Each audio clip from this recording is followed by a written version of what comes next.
Hi, welcome to my channel. I'm going to talk about take off the cape or say goodbye to the shero. What's a shero? Generally, it's a mom, it's a wife, it's a partner, it's a spouse. It is the one person in a relationship often that is tasked with taking care of everything and everyone. Is that you? Often, we get that role by default. It wasn't always to be. Some people take on the role consciously. Why? Maybe it makes them feel well. Perhaps it makes them feel more important or needed. Everyone wants to feel needed at one time in their lives, but taking on the load or responsibilities for everyone and everything often is not the way to do it. Many women suffer from burnout and they won't admit it. They are listless, they're tired, they're grumpy. Have you ever been told to smile? That's probably the worst thing you can tell a woman if she's not feeling well or up to par. But often society tells us, suck it up, smile, and enjoy being the shero of your life. Well, I'm here to tell you it is a new day. We need to take care of ourselves. So we just need to stop being the shero not only of our lives, but for everyone else. If you're old enough, you can probably remember Gilda Radner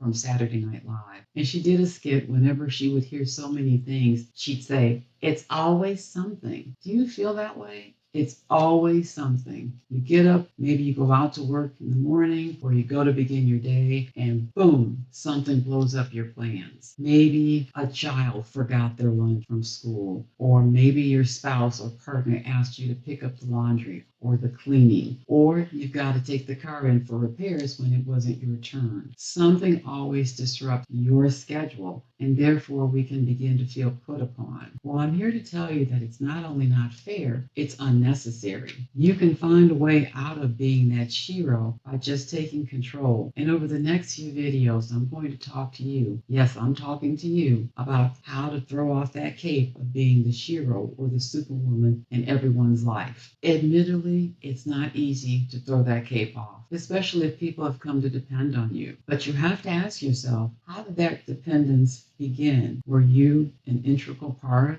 of being so indispensable that you're indispensable? Years ago, when I first got my first job in corporate America, I remember being shown certain things by some of the older folks in the group. I don't mean age-wise, I just mean in tenure. And at the time when I started working, knowledge was power, but knowledge could also be used as a sword. A number of people wanted to remain indispensable. So conveniently, certain parts of the responsibility for my job were left out. Thereby, the new person wasn't able to do that job because the tenured person had all that institutional knowledge that he or she refused to share. It's virtually impossible not to share knowledge because if we come to know in the 22nd century, when you share the knowledge, it makes the load light for everyone. Do we even want to be the superhero of our own life? Do you relish being depended on so that even if you take vacation for 3 or 4 days, maybe you take a long weekend, when you come back to your responsibilities, there's a long list of emails because nothing got done in your absence. If the pandemic showed us nothing, it's that we have to practice self-care. We have to take care of ourselves, and we can do that by starting to recognize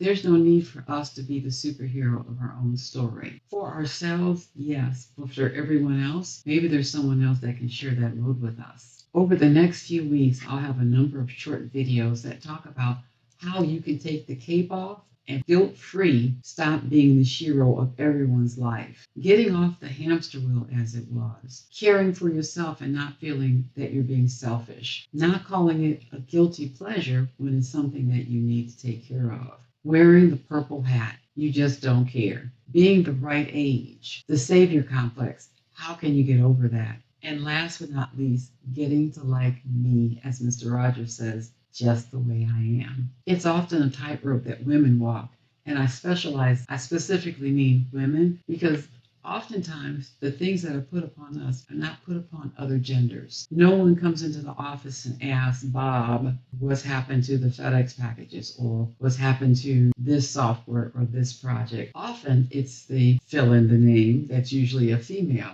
that gets de facto title of running everything or running the ship correctly. Are you tired of being that go-to person for every little thing, either in your household or your office? Admittedly, it's not fair, but do we have a hand in that sometimes? Do we make ourselves indispensable, even unknowingly? Many of you will identify with this. If there is a family recipe of a favorite dish, let's say Thanksgiving dressing, that was handed down from generation to generation to generation, and no one knows that recipe now but you, is it really that important to keep that a secret, or can you share it with other members of the family? So at the holiday time, you're not the person burdened with making the turkey or the ham or the dressing or the sweet potatoes or the string bean casserole. You shared that knowledge and therefore shared the wealth of labor. There's nothing better than enjoying a meal that you did not have to cook from beginning to end by yourself. Trust me on this. Being the shiro is nice sometimes, but it can be a burden. And the burden is you can burn out very easily. Sometimes if you look at other women and you see that drag, hound dog look on their face, is it because it's self-inflicted, or is the world really on their shoulders? I'm here to tell you, we no longer have to be all things to everyone just to survive. There is true wealth in sharing the knowledge and spreading yourself thin enough so that you can still enjoy life and your relationship with others. We're going to talk about one magic word that is a complete sentence. Actually, there are two of them, but most people don't use the second one as frequently as they should.